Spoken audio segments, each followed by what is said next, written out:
Okay MSc, welcome back to my channel. तो आज हम लोग आगे बढ़ते हैं हमारे नेक्स्ट टॉपिक पे। ओके, तो आईआर स्पेक्ट्रोस्कोपी हमने स्टार्ट की थी, लेक्चर थर्ड पे हम पहुंच चुके हैं। तो लेक्चर थर्ड पे हम बात करेंगे हमारे नेक्स्ट टॉपिक पे जो रहने वाला है हार्मोनिक ऑसिलेटर। ओके, अब देखिए स्टार्ट करते हैं लेक्चर को। तो एक चीज मैं आपको पहले ही बता दूं, देखो आपने क्या है हार्मोनिक ऑसिलेटर का कॉन्सेप्ट पढ़ा था फिजिकल केमिस्ट्री में जब आप लोग क्वांटम केमिस्ट्री पढ़ते थे। ओके, तो अब आप बोलेंगे कि क्वांटम केमिस्ट्री का ये हार्मोनिक ऑसिलेटर आपका स्पेक्ट्रोस्कोपी में क्या कर रहा है। तो देखो आपको बिल्कुल टेंशन नहीं लेनी, क्योंकि देखो इसका जो ग्राफ वगैरह है एनर्जी के साथ, जो इसका एनर्जी प्रोफाइल डायग्राम है वो हम नीचे देखेंगे। अभी आप जस्ट इसका फंक्शन देखो कि ये करता क्या है, सारी चीजें स्टेप वाइज मैं आपको क्लियर करा दूंगी। ओके, तो देखो ना हार्मोनिक ऑसिलेटर का स्पेक्ट्रोस्कोपी में क्या काम है। हार्मोनिक ऑसिलेटर की हेल्प से आप क्या निकाल सकते हैं, आप फंडामेंटल वाइब्रेशन निकाल सकते हैं। फंडामेंटल वाइब्रेशन मतलब अभी मैं आपको इसका बारे में बताऊंगी फंडामेंटल वाइब्रेशन होता क्या है, बट आपको अभी तो इतनी चीजें तो पता है ना। लास्ट के 2 लेक्चर पे हमने ये चीज समझ ली कि आपके मॉलिक्यूल में, अगर आपके किसी मॉलिक्यूल में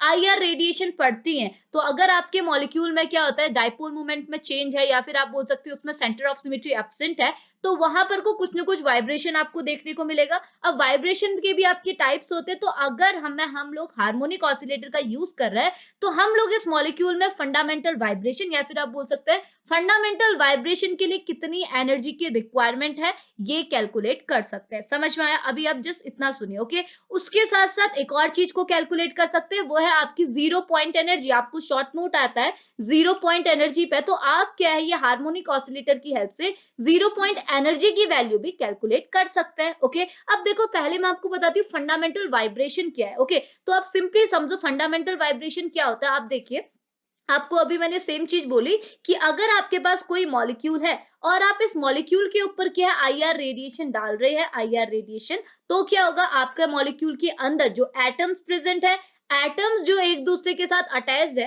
मतलब एक दूसरे के साथ अटैच है तो बॉन्ड से तो अटैच होंगे, तभी तो उन्होंने मॉलिक्यूल बनाया।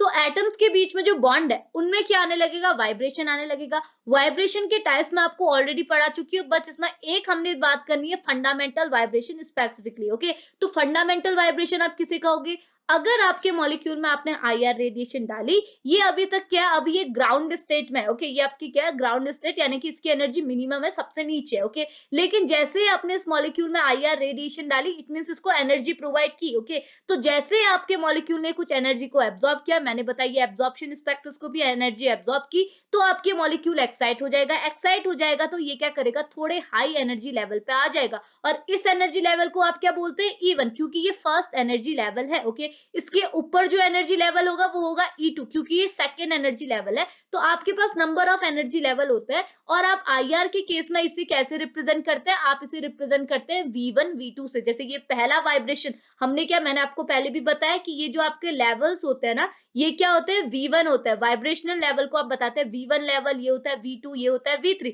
और ये V1 लेवल के अंदर नंबर ऑफ रोटेशनल लेवल होते हैं, तभी तो हम आईआर स्पेक्ट्रोस्कोपी को vibration as well as rotation spectroscopy कहते हैं। इसका रीजन ही है, ठीक है, तो मैं आपको ऑलरेडी बता चुकी हूँ। तो ये पहला लेवल को आप बोलेंगे V1, इस लेवल को आप बोलेंगे V2। ओके, तो फंडामेंटल वाइब्रेशन मतलब अगर आपका मॉलिक्यूल ग्राउंड स्टेट से फर्स्ट स्टेट में जा रहा है, फर्स्ट स्टेट में, फर्स्ट से सेकंड में नहीं, सिर्फ अगर जीरो से फर्स्ट एक्साइटेड स्टेट में जाएगा, इस एक्साइटेशन को बोलते हैं फंडामेंटल वाइब्रेशन। इस एक्साइटेशन को आप बोलते हैं फंडामेंटल वाइब्रेशन। ओके, अब देखो इसके लिए आपके जो मॉलिक्यूल है, जो आपकी इनिशियली ग्राउंड स्टेट में, ये अगर फर्स्ट एक्साइटेड स्टेट यानी कि V1 में चला गया, इसे बोलेंगे V0, V0 से V1 में चला गया, इस केस में जो एनर्जी कैलकुलेट की जाएगी, कितनी एनर्जी की वैल्यू होगी, उससे आप कैसे कैलकुलेट करेंगे, हार्मोनिक ऑसिलेटर और साथ ही साथ हुक्स लॉ की हेल्प से। इतनी चीज क्लियर है। और साथ ही साथ जीरो पॉइंट एनर्जी, मैंने देखो ट्रांजिशन, ये फंडामेंटल वाइब्रेशन की एनर्जी तो बोला था, तो वो मैंने बता दी क्या होगी, कि जब आपको मॉलिक्यूल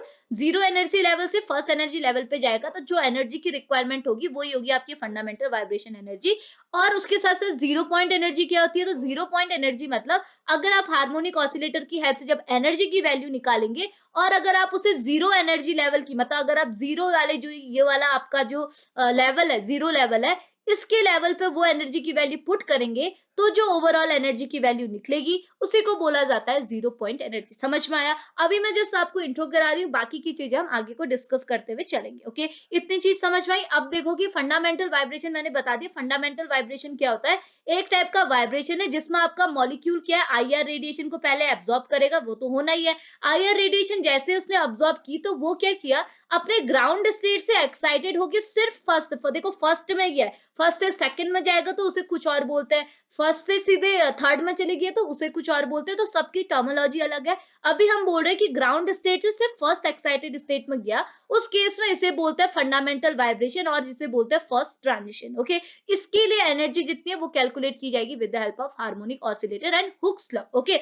इतनी चीज क्लियर है। अब देखो एक और चीज मैं आपको बताने वाली हूँ कि आपको पता है दो टाइप के मॉलिक्यूल आप बोल सकते हैं, डाई एटॉमिक मॉलिक्यूल मतलब जो दो एटम से बने, पॉलीएटॉमिक मतलब जो तीन या फिर तीन से ज्यादा एटम से बने हुए, ऐसे मॉलिक्यूल बोलते हैं आपके। देखो डाईएटॉमिक का एग्जांपल दूं, HCl। HCl क्या है? डाईएटॉमिक है आपका। और क्या हो सकता है? और हो गया आपका CO। CO क्या है? डाईएटॉमिक मॉलिक्यूल है। सिमिलरली पॉलीएटॉमिक यानी कि H2O। H2O कितने एटम से बना है? तीन एटम से। CO2। CO2 आपका कितने एटम से बना है? तीन एटम से। तो आप बोलते हैं कि डाईएटॉमिक मॉलिक्यूल में, यानी कि ये जो मॉलिक्यूल्स यहाँ लिखे हुए हैं, इन मॉलिक्यूल्स में हमेशा यहाँ जो फंडामेंटल वाइब्रेशन है वो हमेशा एक होता है। यानी कि अगर आप किसी डायटमिक मॉलिक्यूल का ऐसा एनर्जी डायग्राम आप बनाएंगे तो उस केस में आपको पता चलेगा कि डायटमिक मॉलिक्यूल में सिर्फ एक ही फंडामेंटल वाइब्रेशन होता है। यानी कि एक ही फंडामेंटल वाइब्रेशन, मतलब कि एक ही बार V0 से V1 स्टेट पर जाएगा। तो यही होता है कि एक ही वाइब्रेशन आपको मिलेगा यहाँ पर। ओके, लेकिन पॉलीएटमिक मॉलिक्यूल में फंडामेंटल वाइब्रेशन एक से ज्यादा हो सकता है, यानी कि more than one fundamental vibration observe किए जाते हैं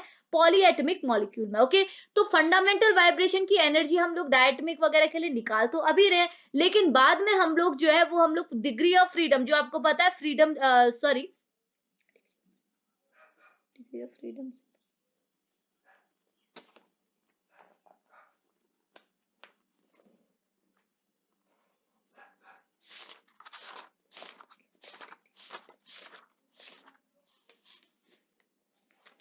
ठीक है। तो देखो ठीक है, तो बाद में हम लोग क्या है, डिग्री ऑफ फ्रीडम की हेल्प से हम इनमें कितने फंडामेंटल वाइब्रेशन होते हैं सारी वैल्यूज कैलकुलेट करेंगे। ये हम लोग नेक्स्ट वीडियो पे बात करेंगे। अभी जस्ट हम लोग एनर्जी की बात करें जो कि हार्मोनिक ऑसिलेटर निकालता है। इतनी चीज क्लियर है? अब देखो, अब आगे बढ़िए। अब मैं आपको एक और चीज बताती हूँ, यहाँ पर मैंने लिखा हुआ है, आपके लिए थ्योरी लिखी हुई है बट मैं आपको सिंपली समझा देती हूँ। ठीक है, अब आप एक चीज ये सोच सकते हैं कि हार्मोनिक ऑसिलेटर का ही यूज क्यों किया। अगर आपको किसी भी मॉलिक्यूल में vibration energy, fundamental vibration energy, zero point energy को कैलकुलेट करना था तो आपने हार्मोनिक ऑसिलेटर का यूज क्यों किया? क्योंकि देखिए जो हार्मोनिक ऑसिलेटर का जो फंडा है ना वो आपके एटम्स के सिमिलर है। आपको पता है, आप यहाँ स्पेक्ट्रोस्कोपी में क्या बोलते हैं, आपके पास दो एटम है, दोनों एटम अलग अलग होनी चाहिए, तभी तो इनके ऊपर क्या होगा, डायपोल मूवमेंट आएगा। डायपोल मूवमेंट चेंज होना मस्ट है अगर आपने आईआर स्पेक्ट्रा बनाना है तो। ओके, तो मैंने दोनों एटम अलग अलग ले लिए और आप क्या बोलते हैं कि यहाँ पर जो एटम्स है इनके बीच में क्या लगी हुई है, रिंग लगी हुई है, और इन रिंग के बीच में क्या हो रहा है, स्ट्रेचिंग हो रहा है। इसी फिनोमिना को तो आप बताते हैं आईआर स्पेक्ट्रोस्कोपी में, और इसी स्ट्रेचिंग के बेसिस पे आप चेक करते हैं कि इसमें क्या है, क्या इसका आईआर स्पेक्ट्रा बन रहा है। ओके, सिंपल सी बात। तो हार्मोनिक ऑसिलेटर का फिनोमिना जो है वो भी इसी के सिमिलर है। कैसे? क्योंकि देखो आपको हार्मोनिक ऑसिलेटर समझना पड़ेगा, नहीं आता तो कोई इशू नहीं, मैं आपको यहाँ सारी चीजें बताने वाली हूँ। देखो हार्मोनिक ऑसिलेटर क्या बोलता है, हार्मोनिक ऑसिलेटर ये बोलता है कि सपोज आपके पास दो बॉडी है। ओके, दो बॉडी मतलब ये मैंने एक बॉडी दिखा दी A1, ये है आपकी B1, दो बॉडी। ओके, आपने क्या किया, देख सकते हैं ये आपका पहला केस है, इसमें दोनों बॉडीज आपकी फिक्स है, यानी कि इस पोजीशन में ये है, दूसरी इस पोजीशन में। लेकिन आप देखिए इनके बीच में रिंग लगी हुई है। ठीक है, रिंग मतलब क्या होगी, रिंग आपको पता है ऑब्वियस सी बात है, इसका स्ट्रेचिंग वाला नेचर होगा, इलास्टिक नेचर होगा, तो आप इसे आप खींच सकते हैं। ओके, तो दूसरे केस में आपने यही बोला, जैसे मैंने बोला आप इसे खींच सकते हैं, तो आपने इसे खींच दिया और खींच के क्या कर दिया, तो यहाँ से इलास्टिक नेचर है तो खींच गया, तो खींच के देखो पहले इनिशियली ये वाली पोजीशन में था, अब ये आपने इसे स्ट्रेच किया तो यहाँ पहुंच गया। तो देखिए ये चीज सेम आपका मॉलिक्यूल जैसा ही है, मतलब जिस एटम्स की हम लोग यहाँ बात करते थे, अगर इसमें मैं स्ट्रेचिंग कराऊं, जो मैंने आपको लास्ट लेक्चर पे बताया था, तो आप स्ट्रेचिंग वाइब्रेशन अगर आप इसमें कराएंगे तो क्या होगा, आपके मॉलिक्यूल के बीच की क्या होगी, ये रिंग का साइज, ये बॉन्ड का साइज बढ़ भी सकता है और मे भी घट भी सकता है। तो यही चीज आपका हार्मोनिक ऑसिलेटर भी बताता है। ओके, तो हार्मोनिक ऑसिलेटर के फॉर्मूले से आपकी एनर्जी की वैल्यू कैलकुलेट होती है। तो हम मैं आपको दोबारा यहाँ ले जाती, वापस से यहाँ समझिए मैंने क्या बोला, आपका मॉलिक्यूल इनिशियली ऐसा है, आपने रिंग को खींचा और आपने मॉलिक्यूल को यहाँ बचा दिया, लेकिन एक टाइम के बाद आप थक गए पकड़ते पकड़ते और आपने क्या कर दिया, छोड़ दिया इस बॉक्स को। ओके, तो बॉक्स को अगर छोड़ेंगे तो क्या होगा, आपका मॉलिक्यूल, आपका जो बॉक्स है वो अगेन इनिशियली जहां था वहीं आ जाएगा। क्यों?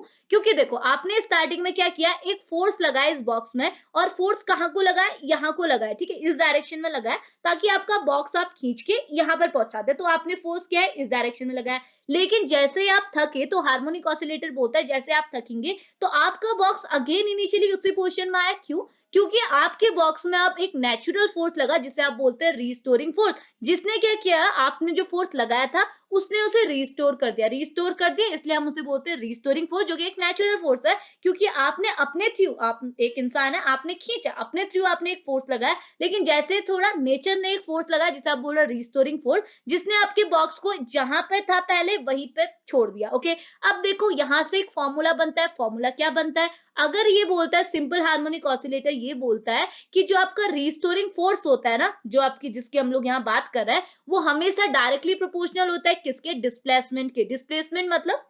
डिस्प्लेसमेंट मतलब इनिशियली आपका कहाँ बॉक्स था, ये था। डिस्प्लेसमेंट मतलब ये अगर आपने इसे फोर्स लगाया तो इसे यहाँ पहुंच गया, तो इन दोनों के बीच में जो डिस्टेंस है इसे बोला डिस्प्लेसमेंट, जिसे आपने dx से रिप्रेजेंट किया। ओके, तो dx क्यों, क्योंकि आपने चेंज निकाला है, तो आप इसे सिंपल x नहीं बोल सकते, चेंज निकाला है, चेंज में आप क्या लगाते हैं, d या फिर डेल्टा। ओके, तो आपने लगा दिया dx, तो हमने क्या बोला, हार्मोनिक ऑसिलेटर के अकॉर्डिंग रिस्टोरिंग फोर्स जो होता है, फोर्स इज डायरेक्टली प्रोपोर्शनल होता है dx यानी कि डिस्प्लेसमेंट के। ओके, अब आप बोलेंगे मैंने यहाँ माइनस साइन क्यों लगा दिया, माइनस इसलिए लगाया क्योंकि देखिए अगर आप इसे खोलेंगे ना, अभी आप नहीं सोचते, आप जब सोचते हैं जब यहाँ पर कांस्टेंट लग जाए, जैसे मैंने अगर यहाँ डायरेक्टली साइन हटाया तो f is equal to minus k d x बन जाएगा। ओके, अब आप ये नहीं सोचिएगा कि यहाँ पर जो मैंने k कांस्टेंट लगाया ये आपका नेगेटिव है, ये नेगेटिव नहीं है, नेगेटिव कौन है, आपका फोर्स। क्यों? क्योंकि फोर्स आपका अपोजिट डायरेक्शन में लगा है, जहां आपकी बॉडी जा रही थी उसके अपोजिट डायरेक्शन में अगर फोर्स लगता है तो वो हमेशा नेगेटिव आएगा, क्योंकि वो अपोजिट डायरेक्शन में लगा, तो फोर्स की वैल्यू नेगेटिव है। इक्वल का साइन है मतलब ये फोर्स की वैल्यू है,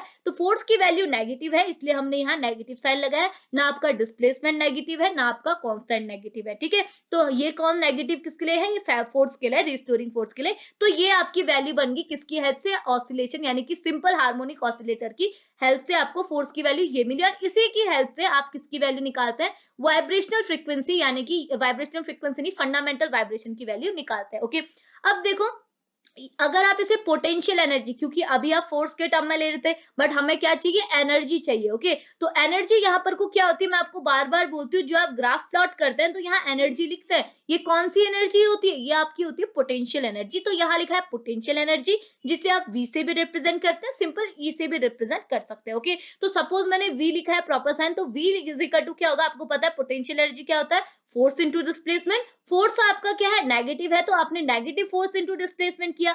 तो यहाँ पर अगर आप फोर्स की वैल्यू रखेंगे तो आपको पता है फोर्स की वैल्यू क्या है, minus k d x. Okay, और यहाँ पर को देखो, अब आपके पास दो एक्स हो जाएंगे, क्यों, एक तो फोर्स इंटू डिस्प्लेसमेंट, एक तो इसका नेगेटिव साइन है, एक इसका, तो ये कैंसिल हो जाएगा। उसके बाद क्या होगा, फोर्स ये वाली वैल्यू अपने रखी, और डी, ये देखो फोर्स की, फोर इंटू पोटेंशियल एनर्जी क्या होता है, फोर्स इंटू डिस्प्लेसमेंट, तो फोर्स की वैल्यू तो आपके पास है, तो फोर्स की वैल्यू आपने ये रख दी, इंटू डिस्प्लेसमेंट आपका एक्स, आपका एज इट इज है। ओके, अब यहाँ पर आप करेंगे इंटीग्रेशन, तो आपने जैसे इंटीग्रेशन किया तो आपकी एनर्जी की वैल्यू, जिसे आप बोल रहे हो वी, पोटेंशियल एनर्जी की वैल्यू इंटीग्रेशन के बाद ये निकल जाएगी, ये है आपकी पोटेंशियल एनर्जी की वैल्यू या फिर एनर्जी की वैल्यू, जब आप सिंपल हार्मोनिक ऑसिलेटर करवाते हैं। ओके, अब हम आगे बढ़ते हैं, अब आ गया मेन आपका मॉलिक्यूल के रिस्पेक्ट में अगर हम लोग ऑसिलेशन देखेंगे तो क्या होगा, ठीक है। तो देखो ये बनाया जाता है आपका प्लॉट, यानी कि ये डायग्राम आपको कुछ ऐसा रिप्रेजेंट किया होगा हर जगह, इसका मतलब क्या है वो मैं क्लियर करा देती हूँ। देखो ये क्या है, देखो पहले आप सिंपली समझो, अगर हम कोई मॉलिक्यूल है, सपोज हम क्या ले लें, सपोज हम सिंपल सा मॉलिक्यूल, डायटमिक मॉलिक्यूल HCl ले लें, तो ये आपका HCl है, इनिशियली ये आपका नॉर्मल स्टेट में है, यानी कि ना इसमें कोई स्ट्रेचिंग हुई है ना कुछ हुआ है। ओके, लेकिन यहाँ स्ट्रेचिंग तो हो सकती है, स्ट्रेचिंग होगी तो आपको क्या मिलेगा, दो केस मिल सकते हैं, कि आपका ये हाइड्रोजन और क्लोरीन एक दूसरे के पास आ जाए, यानी कि यहाँ पर कोई स्ट्रेचिंग कुछ ऐसी हो जाए पहले केस में। दूसरे केस में उसे ऐसी हो सकती है कि आपने इसे दूर दूर कर दिया, जिसकी वजह से एक हाइड्रोजन यहाँ हो जाएगा, एक Cl यहाँ, तो इनकी बॉन्ड लेंथ एक में बढ़ेगी एक में घटेगी, क्योंकि आपने किया स्ट्रेचिंग। ओके, अब देखो ये ग्राफ आपको क्या शो कराता है, ये ग्राफ ये शो कराता है, ये है आपका एनर्जी डायग्राम, ये है आपकी आर। ओके, तो एनर्जी कौन सी, ये आपको शो कराता है आपकी पोटेंशियल एनर्जी, आपके मॉलिक्यूल में क्या है, ये दिखाता है आपके मॉलिक्यूल की रेडियस क्या है। ओके, अब देखो ये ग्राफ आप ऐसे प्लॉट करते हैं, क्यों करते हैं वो भी बताती हूँ। देखिए यहाँ पर को जो इसका ये एंड पॉइंट है ना, जो इसका बीच का है ये पॉइंट, ये इसे आप बोलते हैं आर इक्विलिब्रियम। आर इक्विलिब्रियम मतलब आपको पता है कोई भी मॉलिक्यूल, अगर ये अभी देखो इनिशियली ये वाला मॉलिक्यूल आपका इक्विलिब्रियम में, इक्विलिब्रियम में मतलब ये स्टेबल है, इसमें अभी कोई भी एनर्जी नहीं लग रही। देखो जब आपने इसमें एनर्जी डाली, एनर्जी डालने के बाद ही तो वाइब्रेशन हुआ, और वाइब्रेशन हुआ तभी आपके मॉलिक्यूल ने दो टाइप की स्ट्रेचिंग दिखाई। दो टाइप की स्ट्रेचिंग कर सकता है, पहले केस में ये, दूसरे केस में ये, तो दो टाइप की स्ट्रेचिंग हुई। लेकिन इनिशियली अभी इसके पास कोई एनर्जी नहीं है। अगर आपको पता है एनर्जी नहीं होता है तो वो कंपाउंड क्या होता है, स्टेबल। तो ये है आपका स्टेबल। तो आपने इस HCl को यहाँ रखा हुआ है, ये है आपका आर इक्विलिब्रियम, जिसे आप बोलते हैं स्टेबल। इतनी चीज क्लियर है।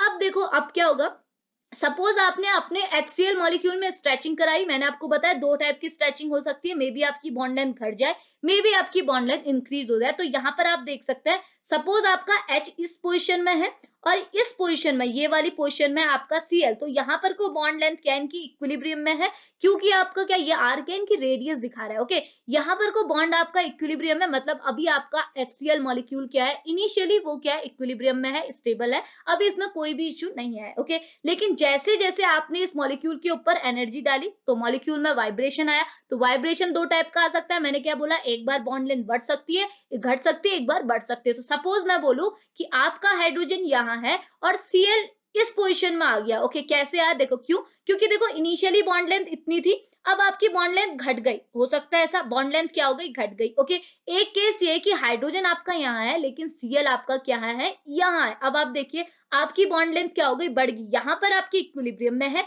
यहाँ पे बढ़ी, घटी, और यहाँ पे भी बढ़ी। ओके, अब ये क्या रिप्रेजेंट कर रहा है, आप देख सकते हैं, आपको पता है अगर इस मॉलिक्यूल में क्या है, इसकी बॉन्ड लेंथ घटी या फिर बढ़ी, इसका मतलब इस मॉलिक्यूल की एनर्जी में कुछ ना कुछ चेंज आएगा। ऑब्वियस सी बात है आएगा, क्योंकि अगर मॉलिक्यूल में अभी कोई एनर्जी नहीं है तो ये मॉलिक्यूल स्टेबल है, लेकिन एनर्जी डाली, जैसे IR रेडिएशन डाली तभी तो वाइब्रेशन हुआ। इट मींस मॉलिक्यूल की एनर्जी बढ़ गई और मॉलिक्यूल हो गया अनस्टेबल। इसकी जो नॉर्मल बॉन्ड लेंथ थी ये इससे घट या बढ़ गई। तो कभी भी क्या होता है, मॉलिक्यूल एक दूसरे के पास आएगा, फिर भी उनके बीच में क्या होगा, एनर्जी क्रिएट होगी, एनर्जी बढ़ेगी, और अगर दूर जाएगा फिर भी एनर्जी होगी। तो ये आपका एनर्जी इसकी क्या हो गई, बढ़ गई, एनर्जी बढ़ गई, इट मींस ये हो गया अनस्टेबल। इसके केस में भी ये होगा कि एनर्जी इसकी क्या हो गई, बढ़ गई, और ये हो गया अनस्टेबल। तो वही चीज यहाँ पर रिप्रेजेंट की है। आप देख सकते हैं ये आपका जो प्लॉट है, ये दोनों, ये जो डायरेक्शन है, ये दोनों भी आपको एनर्जी दिखा रही है। ये क्या दिखा रहा है, यहाँ से आपकी एनर्जी बढ़ रही है, यहाँ से भी आपकी एनर्जी बढ़ रही है। ओके, तो ये क्या दिखा रहा है, देखो HCl के केस पे भी आपकी एनर्जी बढ़ गई, और ये तो मैंने ऊपर नीचे आपकी मर्जी, मतलब ये मैं जस्ट रिप्रेजेंट करने के लिए दिखा रही हूँ कि हमने ऐसे लगाए हुए हैं। ओके, तो ये क्या दिखा रहा है, आपकी एनर्जी क्या होगी, अगेन बढ़ गई। ठीक है, तो आप समझ में आ रहा, इसकी एनर्जी देखो इक्विलिब्रियम में यहाँ थी, अब ये क्या होगी, एनर्जी यहाँ चलेगी, इट मींस एनर्जी बढ़ गई, यहाँ भी एनर्जी बढ़ गई। ओके, तो ये जो आपका हार्मोनिक ऑसिलेटर है, ये ऐसा ही रिप्रेजेंटेशन होता है हार्मोनिक ऑसिलेटर का। तो इसकी हेल्प से हम लोग ये सारी चीजें रिप्रेजेंट कर सकते हैं कि बॉन्ड में स्ट्रेचिंग हो रही है तो आपकी क्या है, एनर्जी बढ़ रही है। और अगर स्ट्रेचिंग हो रही है, चाहे स्ट्रेचिंग कैसी भी हो रही हो, चाहे वो अंदर की ओर हो रही हो यानी कि बॉन्ड लेंथ कम हो रही हो, या फिर बॉन्ड लेंथ बढ़ रही हो, तो दोनों ही केस में आपकी एनर्जी बढ़ेगी, क्योंकि मॉलिक्यूल आपके अनस्टेबल होते रहेंगे। ठीक है, तो अब एक चीज होगी, अब एक और चीज मैं आपको बता दूं, यहाँ पर को अगर मैं इसे हटाऊं तो आपको देखो ऐसी ऐसी लेवल्स दिखेंगे। ठीक है, ये होते हैं इनके लेवल्स। ठीक है, अब देखो मैंने आपको पहले भी बोला कि लेवल को आप क्या बोलेंगे, आपको बोलना है लेवल 0 1 2, यानी कि आप वाइब्रेशनल, यानी कि आप IR की बात करें, यानी कि वाइब्रेशनल स्पेक्ट्रोस्कोपी बोल रहे हैं, तो आप इसे क्या दिखाते हैं, V is equal to 0, V is equal to 1, V is equal to 2, ऐसे करके इनके सारे लेवल चलते रहेंगे। ठीक है, बट आज के लेवल पे हमने, मतलब आज के लेक्चर पे हमने किसके बारे में बात करनी है, हमने बात करनी है फंडामेंटल वाइब्रेशन की एनर्जी की वैल्यू, जो कि किसके इक्वल होती है, जब आप कौन सा ट्रांजिशन कराते हैं, जब आप जीरो एनर्जी लेवल से, ये V0 से V1 की ओर जाते हैं, यानी कि ये ट्रांजिशन कराते हैं, तो इसकी वैल्यू आज आपने करनी है कैलकुलेट। ठीक है, तो ये कैसे कैलकुलेट होगी, अगर आपने ये कैलकुलेट करनी है तो देखो, यानी कि अगर आप जीरो एनर्जी लेवल से V1 में जा रहे हैं, अगर आपको ये कैलकुलेट करनी है तो पहले आपको क्या पता होना चाहिए, V0 की वैल्यू और V1 की वैल्यू। तो ये कैलकुलेट करने के लिए आपको फर्दर आगे चलना होगा, तो मैं आपको बता देती हूँ। यहाँ देखिए, ओके, यहाँ पर को क्या लिखा हुआ है, देखो यहाँ पर लिखा है, अगर एक एनर्जी लेवल की अगर आप वैल्यू देखना चाहेंगे, वाइब्रेशन एनर्जी की वैल्यू, उनकी वैल्यू क्वांटाइज होती है, तो मतलब फिक्स होती है, और उसका फॉर्मूला यहाँ पर को गिवन है। ओके, तो इसकी वैल्यू क्या होती है, ई वाइब्रेशन, यानी कि वाइब्रेशन एनर्जी, वाइब्रेशन के लिए जो एनर्जी की रिक्वायरमेंट होती है ईच एनर्जी लेवल पे, वो किसके इक्वल होती है, v vibration is equal to V plus half h nu, okay, ये है वी, ये है न्यू, ओके। तो वी क्या है यहाँ पर को, वी रिप्रेजेंट किया गया है नंबर ऑफ लेवल्स, यानी कि नंबर ऑफ वाइब्रेशनल लेवल। अगर आप पहले इसके लिए निकालेंगे तो यहाँ पर को वैल्यू क्या आएगी 0, यहाँ पर अगले के लिए निकालेंगे तो 1, यहाँ पर आएगी 2, तो यहाँ पर को वी की वैल्यू वरी हो सकती है 0 1 2 3 4 करके, ओके। अगला एच है आपका प्लैंक्स कांस्टेंट, ये हो गया कांस्टेंट। ये है आपका न्यू, क्या है आपकी फ्रीक्वेंसी, जिसे आपने किसकी हेल्प से कैलकुलेट करना है, हुक्स लॉ। मैं आपको लास्ट लेक्चर पे हुक्स लॉ के अकॉर्डिंग निकालना बता चुकी हूँ कि हुक्स लॉ की हेल्प से ही आप क्या है वाइब्रेशनल फ्रीक्वेंसी, जिसे आप न्यू के इक्वल रखते हैं, यानी कि आप बोल सकते हैं वेव नंबर के ऊपर इक्वल रखते हैं। देखो आपको न्यू की वैल्यू निकल जाएगी, तो न्यू को आपने न्यू बार में कैसे कन्वर्ट करना है, यानी कि ये तो आपकी फ्रीक्वेंसी होती है, ये आपकी क्या होती है वेव नंबर। तो मैंने क्या बोला आपको, सारी चीजें इसमें स्पेक्ट्रोस्कोपी में, आईआर स्पेक्ट्रोस्कोपी में किसके टर्म में पढ़नी है, वेव नंबर, यानी कि ये न्यू बार के ऊपर बार के फॉर्म में पढ़नी है, ओके। तो यहाँ पर को क्या है, ये आप कैसे निकालते हैं मैं आपको पहले भी बता चुकी हूँ। हुक्स लॉ के अकॉर्डिंग आपको फ्रीक्वेंसी की वैल्यू यहाँ पर को कैलकुलेट करनी होती है, तो वो फ्रीक्वेंसी की वैल्यू आप यहाँ रखेंगे। ये हो गया प्लैंक्स कांस्टेंट, ये हो गया वी मतलब आपका कौन सा लेवल है, तो उसकी हेल्प से आपको क्या है एनर्जी ऑफ वाइब्रेशन निकल जाएगी, ओके। एक और चीज देखो, ये जो आपकी एनर्जी ऑफ वाइब्रेशन होती है वो जूल के टर्म में होती है। जूल के टर्म में क्यों होती है, क्योंकि आप यहाँ पर को देख सकते हैं, यहाँ पर को एच न्यू है, ओके। अब अगर आप एच की वैल्यू निकालेंगे, यानी कि एच की यूनिट निकालेंगे, मैं इनको थोड़ा सा छोटा कर लेती हूँ। देखिए अगर आप एच की वैल्यू निकालेंगे ना, एच की यूनिट, तो ये किसके इक्वल होती है, एच की यूनिट इक्वल होती है आपकी जूल सेकंड के, ओके। इसकी क्या होती है जूल सेकंड होती है, और इसकी यूनिट क्या होती है पर सेकंड होती है। तो इसका मतलब क्या है, सेकंड से सेकंड कर सकता है, और ये बन गया आपका जूल, ओके। तो यानी कि ये जो आपकी ई वाइब्रेशन की वैल्यू वो किसके टर्म में होती है, जूल के टर्म में होती है, ओके। लेकिन आपको मैंने पहले भी बोला है कि आपने क्या है कोई भी वैल्यू जूल के टर्म में नहीं निकालनी, किसके टर्म में निकालनी है, पर सेंटीमीटर। आपको आईआर के अंदर जितनी भी सारी चीजें पढ़नी है वो पर सेंटीमीटर में पढ़नी है। क्यों, क्योंकि आप किसके बारे में बात करें, फ्रीक्वेंसी के बारे में बात नहीं करते हैं, आप बात करते हैं वेव नंबर। वेव नंबर के लिए आपको क्या यूज करना होगा, जो यूनिट यूज करेंगे वो करेंगे पर सेंटीमीटर। तो सिंपल सा काम है, आपने इसको क्या है इस यूनिट को, इस फॉर्मूले की जिसकी यूनिट जूल है, इसे ऐसे कन्वर्ट करना है कि इसकी यूनिट हो जाए पर सेंटीमीटर। तो काफी सिंपल है। आप कैसे करेंगे, देखिए आपको एक काम करना है, आपने बस दोनों साइड, लेफ्ट हैंड साइड और राइट हैंड साइड, दोनों साइड एच सी से मल्टीप्लाई करा देना है, सॉरी एच सी से डिवाइड करा देना है। तो आप देखिए यहाँ हमारा सिंपल ई था, देखिए ये है आपका ई, आपने इसे एच सी से डिवाइड कर दिया, इस यूनिट को भी एच सी से डिवाइड कर दिया। अब देखो अब आपकी वैल्यू क्या आएगी, अब आप देखिए एच से तो एच चला गया, ठीक है। न्यू की वैल्यू क्या हो जाएगी, न्यू हो जाएगी आपकी सेकंड माइनस 1, और सी यानी कि स्पीड ऑफ लाइट क्या होती है, स्पीड को आप बोल सकते हैं सेंटीमीटर पर सेकंड, ये है आपका सेंटीमीटर पर सेकंड। अब देखो इन दोनों से ये चलेगी, और अब आपके पास सी की यानी कि स्पीड ऑफ लाइट क्या बच गई, सिर्फ पर सेंटीमीटर। तो सेंटीमीटर जब आप ऊपर ले जाएंगे, यानी कि अब आप बोलेंगे अब मैं सी को ऊपर क्यों ले जाऊंगा, देखो सी को ऊपर नहीं ले जाते, ये जो आपका न्यू ओवर सी है ना, इसको एक नए फॉर्मेट पे लिखा जाता है, जिसे आप बोलते हैं, देखो ये है आपका, ठीक है, न्यू ओवर सी, मतलब कि ये देखो होता क्या है, सिंपली मैं आपको ये बोल दूं,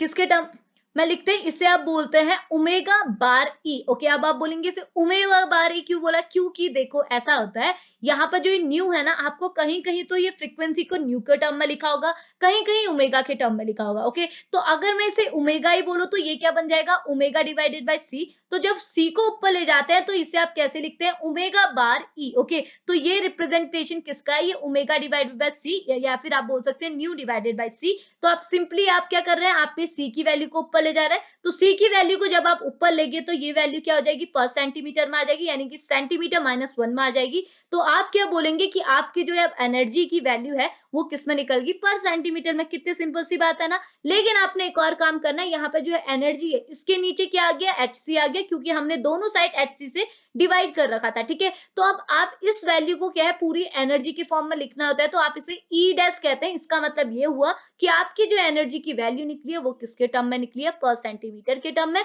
तो यहां से आपकी ई की वैल्यू निकल गई, यानी कि ई इज इक्वल टू क्या हो गया, v प्लस हाफ, वी आपका कोई भी एनर्जी लेवल होगा, और बाहर हो जाएगा आपका ओमेगा ई। ये जो आपकी वैल्यू है ये आपकी आपकी क्या है, ये जो आपकी वाइब्रेशनल एनर्जी लेवल है ना, उनकी एनर्जी, ये जो आपके वाइब्रेशनल एनर्जी है लेवल है, इनकी एनर्जी। अगर आप वैल्यू पुट करेंगे करेंगे, 0 करेंगे तो जो वैल्यू निकलेगी वो 0 एनर्जी के लिए होगा, अगर 1 करेंगे तो 1 के लिए निकलेगी, 2 करेंगे तो 2 के लिए निकलेगी। ये आपसे कैसे निकली? सिंपल हार्मोनिक ऑसिलेटर की हेल्प से। और इसी एनर्जी को बोला जाता है जीरो पॉइंट एनर्जी। ठीक है, इस पर शॉर्ट नोट पूछा जाता है जीरो पॉइंट एनर्जी, तो यहाँ पे लिखा हुआ है यही एनर्जी जो आपने कैलकुलेट की, इससे ही बोला जाता है जीरो पॉइंट एनर्जी। ओके, अब हमने क्या कराना है? अब हमने तो निकालना है, हमारा मेन काम वो है फंडामेंटल वाइब्रेशन की वैल्यू। फंडामेंटल वाइब्रेशन यानी कि आपका जीरो लेवल से जब आप फर्स्ट लेवल पर जाएंगे इसकी वैल्यू क्या होगी। तो आपको अब पता चल गया कि इस लेवल की एनर्जी क्या है और इस लेवल की एनर्जी क्या है। कैसे पता चला? इस वैल्यू के बेसिस पे अगर हम यहाँ पर को V की वैल्यू 0 रख देंगे तो आपको जीरो एनर्जी लेवल की, जीरो जो आपका लेवल है उसकी एनर्जी की वैल्यू पता चल जाएगी। अगर आप 1 रख देंगे तो आपको किसकी वैल्यू पता चलेगी? फर्स्ट एनर्जी लेवल की। ओके, अब देखो आपने यही करना है। अगर आपको energy for a fundamental vibration निकालना है, आप क्या करेंगे? डेल्टा ई, क्योंकि चेंज ही तो निकलेगा, यानी कि जब आप क्या है नीचे से यानी कि जीरो लेवल से फर्स्ट में जा रहे हैं तो जो एनर्जी का चेंज आया वही तो एनर्जी होगी। तो आपको क्या करना है? ये करना है कि डेल्टा ई यानी कि change in energy is equal to E1 minus E0, क्योंकि आप क्या करते हैं? E final minus E initial, कहां पर आपका काम खत्म हुआ और कहां से शुरू हुआ। शुरू तो जीरो लेवल से हुआ था, खत्म क्या हुआ? फर्स्ट में हुआ। तो आप बोलेंगे E initial, E final minus E initial. Final आपका क्या है? आपका 1, जहां पर चीजें खत्म हुई। स्टार्ट कहां से हुई थी? जीरो एनर्जी लेवल पे, तो ये बन गया डेल्टा ई की वैल्यू। अब बस आपने वैल्यूज को पुट कर देना है, ये इक्वेशन मिली है, आप यहाँ पर पुट कीजिए। Delta is equal to v plus, देखो वी में अब मैंने क्या रख दिया? वी के बदले रख दिया 1, क्योंकि मैं आपको फर्स्ट एनर्जी यानी कि फाइनल की बात कर रही हूँ,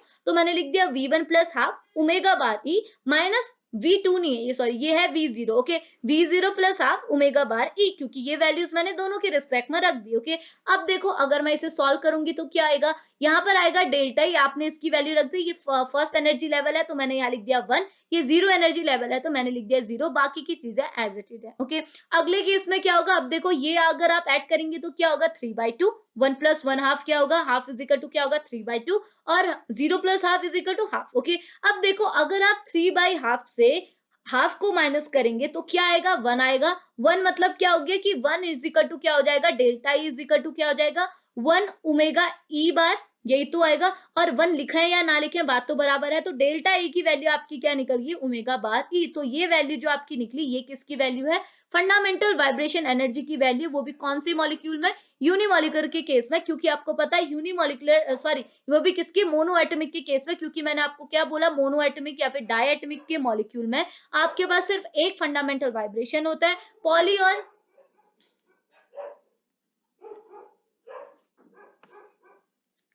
ठीक है, तो ये वैल्यू किसकी निकली? ये निकल गई आपकी फंडामेंटल वाइब्रेशन की एनर्जी की वैल्यू आपने निकाल दी, जो कि आपका काम था। वो भी किसकी हेल्प से निकली? Harmonic oscillator. तो देखिए अगर आपसे सेमेस्टर एग्जाम पर हार्मोनिक ऑसिलेटर पूछा जाता है तो थ्योरी मटेरियल मैंने यहाँ लिखा है और बाकी की चीजें समझा के मैंने सारी चीजें क्लियर करा दी। होप आपको समझ में भी आया होगा। ओके, तो ये होता है हार्मोनिक ऑसिलेटर। ओके, हम नेक्स्ट लेक्चर पे, आज के लेक्चर पे हम लेक्चर को यहीं फिनिश करेंगे। नेक्स्ट लेक्चर पे हम क्या देखेंगे? आपको जैसे मैंने यहाँ पे बोला कि पॉली एटमिक मॉलिक्यूल के केस में आपको एक से ज्यादा आपको फंडामेंटल वाइब्रेशन मिलते हैं। तो कौन कौन से वो वाइब्रेशन होते हैं? क्योंकि एक से ज्यादा है तो आप उसे आइडेंटिफाई कर सकते हैं। तो वो कौन कौन से वाइब्रेशन होते हैं जो आपको मिलते हैं, वो हम डिटेक्ट करेंगे with the help of degree of freedom. किसके लेक्चर पे? नेक्स्ट लेक्चर पे। ओके, तो होप आपके लिए वीडियो हेल्पफुल रहे। तो अभी हम लेक्चर को यहीं फिनिश करेंगे और अगर पसंद आए हो तो प्लीज रिस्पॉन्स भी जरूर कीजिएगा। ओके, तो लेक्चर को फिनिश करते हैं, मिलेंगे नेक्स्ट लेक्चर पे, तब तक के लिए बाय बाय।